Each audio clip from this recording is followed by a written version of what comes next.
All right, so today I'm gonna show you how to use jelly roll pens in the dot pen.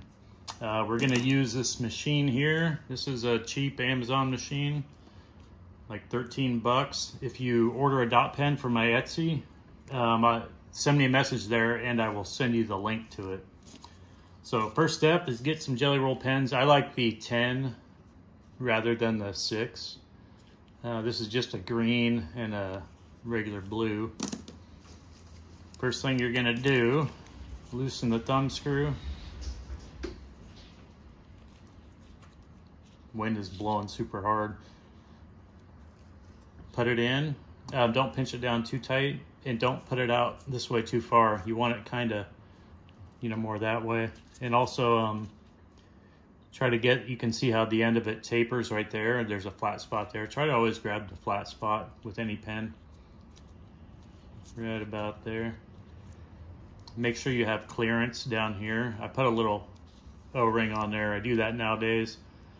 And you can always remove it if it's too tight, but with this machine it shouldn't be. And then also I have the pen or the holder attachment adjusted out a little bit. It comes with the Allen wrench, and you can adjust that bottom one. There's a video on my channel here, if you scroll down a little bit, about how to do that, how to tighten this Allen screw up if you loosen it. I'm gonna go with one rubber band wrapped around twice, kind of give it a little tug, loosen it up a little bit, using the clip cord. I got the, I can't see the power supply really, but I got it set at 2 volts even. It looks a lot smoother in real life. I know the camera with the video, it kind of makes it look herky-jerky because it's, it's a video or whatever.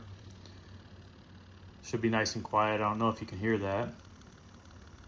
If it's loud, whatever, put in some headphones, but I like it quiet. First thing you're gonna do is get a piece of scratch paper. You don't wanna start on your original. You're gonna wanna test it out first. See how some of those dots are. Well, let me zoom in here. Those dots are pretty small. What you do is you kind of turn it sideways and try to get all the junk out of there and the dried ink and whatever until they come out as big as you want them. A piece of bristle board. I took a Sharpie. Well, initially I did a pencil sketch of this flower. I took a Sharpie, colored it all in, and then did another pencil sketch over the top of the Sharpie, which you can see right there.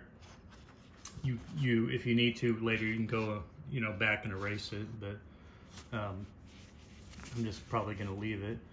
I don't really like this flower anymore either. I think this looks funky the way it came off so short like that, so I'm gonna try to do something with it later, or just like put it in the pile of drawings I never look at again. So I'm gonna try to do this leaf here. I'm gonna try to make it the same as the other one. So let's give it a shot.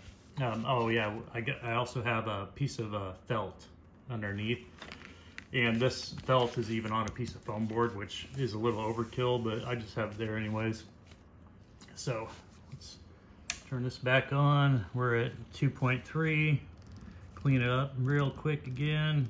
If you don't clean it right before using it, the ink will actually dry on the tip pretty quick and kind of ruin it. All right, let's see. I don't have a great view of this, but we'll give it a shot.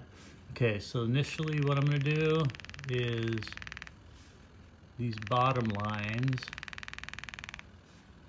Yeah, that's coming out just the way I want it. It's bouncing a little bit, so I'm gonna use my other hand to hold it down. And then what I always do is I start out slow to get some ink flowing. And then I kind of whip it forward. Don't worry if you mess up a little bit, because I'm going to show you something here in a minute where you can fix up your mistakes using a pen, a black pen. So you got a lot of forgiveness here if you do a whole area you don't like, you can color over it with the permanent marker and you won't even know it was there. You can go over it again once it dries.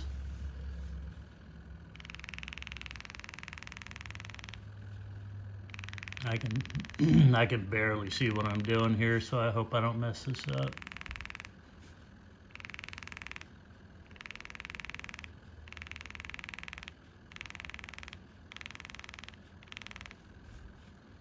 Yeah, gonna mess that up. Dang.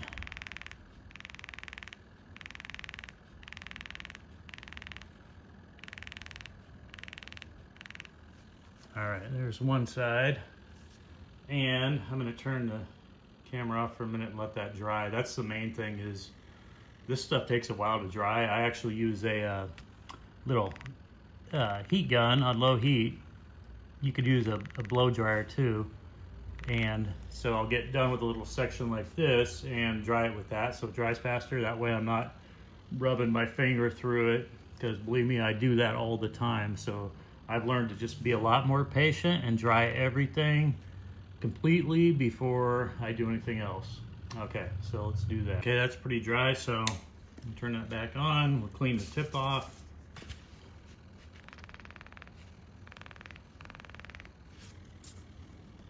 Get back into it.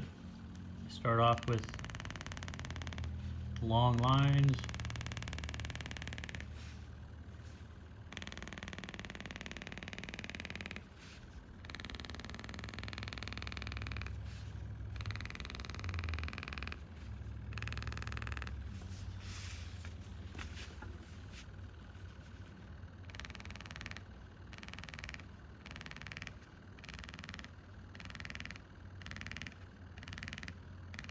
Yeah, I already feel better about these ones than these ones over here. This was like the first thing I did this morning. So it kind of looks like shit, but I feel better about it now. By the time I'm all done, I'll feel really good about it, but it'll be too late by then.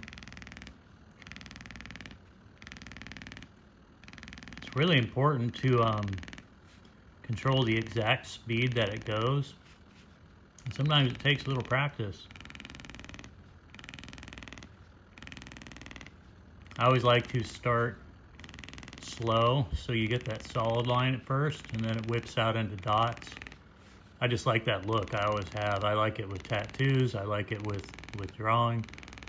And that's honestly why I made this little dot pen in the first place, is because, well, back then, I don't think Procreate had a tool that allowed you to do dots. I've been making dot pens for like 4 or 5 years now.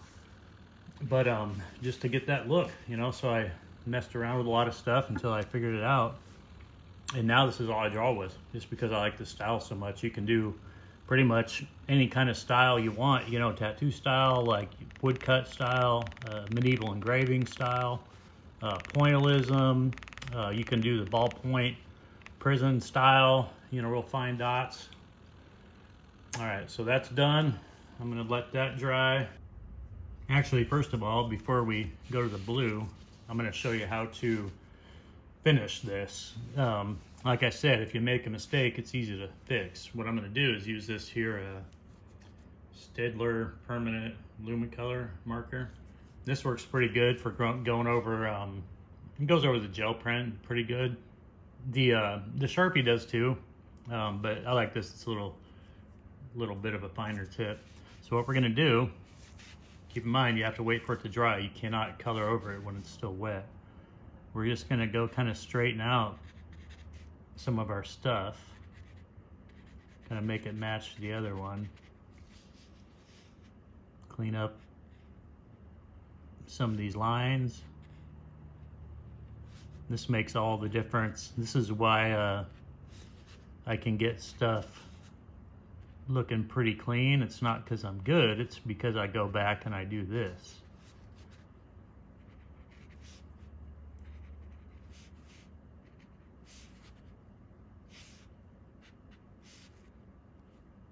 And then once this dries, oops, kind of messed that up. I'm gonna go back with the pen again, just, you know, by hand, and touch it up. And then the other thing I'm gonna do here is make it match the other leaf. With it has the rounded ends on it.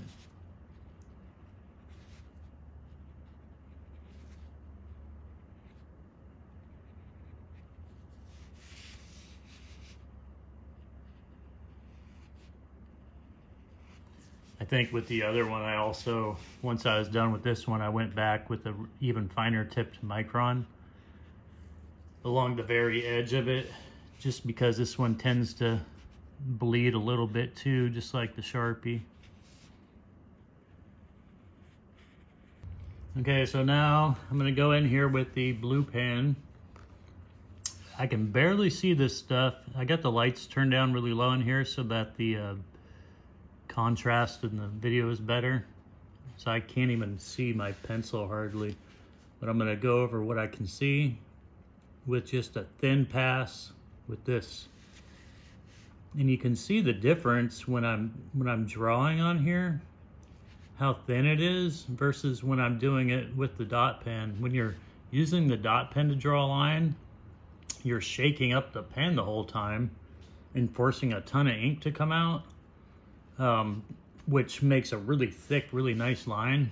So all these ones I'm doing right here, I'm gonna end up going over when I'm done with the other part. Okay, so that's all dry. I got my light blue now. I'm gonna clean the end off. Make sure it's doing what I want. Seems about right. And let's see here. I'm just gonna pick a spot to start. With these, I usually start in the middle for some reason.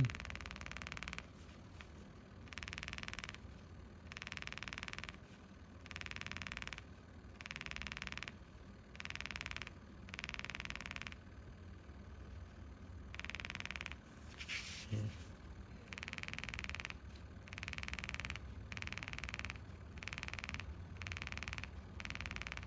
I actually turned it down for this part, down to 2.15 volts. And the reason being is because there's not a lot of room here. These lines are really short. And so if it's going too fast, I'm gonna end up with just a solid line instead of, you know, fading out the dots. Okay, I got the rest of the blue done. The next step is gonna be this little trick right here.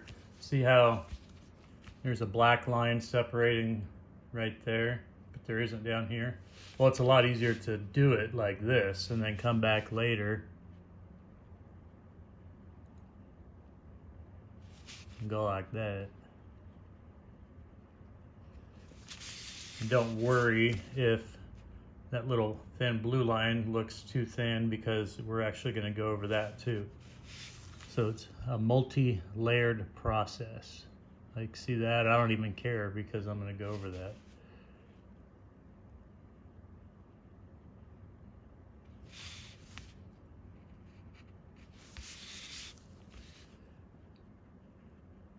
Technically, you wouldn't even really need to do this. This is just how I chose to do this particular flower.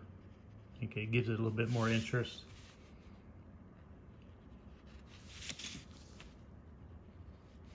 So what I'm going to do is take this, here it is, this graphite one, and clean up some of the edges. No, that one doesn't even work. Let's try this one.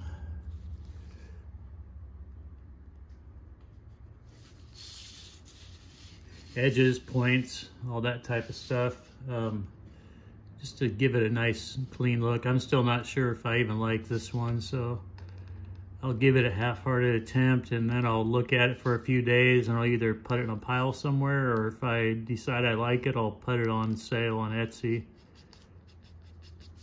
My Etsy is, I don't even know, it's like Nick Jones Tattooist or something. But I sell these dot pens on there. So if you want one, they're about $100, give or take. Currently not shipping to the EU because the EU is fucking crazy. Canada I ship to, but man, Canada, I don't know why, but shipping to Canada costs $1 million. Like just sending out a dot pen is about $35. And then they make you, or they make me pay a tax too on it. So, you know, it comes out to, I'm only charging like 20 for the postage. So I'm losing money big time sending stuff to Canada. Australia, England, same deal, not quite as bad. Canada's way closer. Like I'm only a few hundred miles from Canada, but it's cheaper to send something to Australia right now. So I'm just gonna try to make this all look as uniform as possible. This one isn't that great because I didn't do a super good job of drawing out the flower pattern itself. I am pretty happy with the circle in the middle. I mean, that's mostly a circle. I was gonna do some white dots in there initially or some kind of other thing in there, but the more I look at it, I kind of like that black, you know, that big mass of black right there. I think it adds to it. It's like a void right in the middle of it, or a pupil or something. So just little final touches, and then this will be done. Okay, that's good enough. All right, thanks for watching.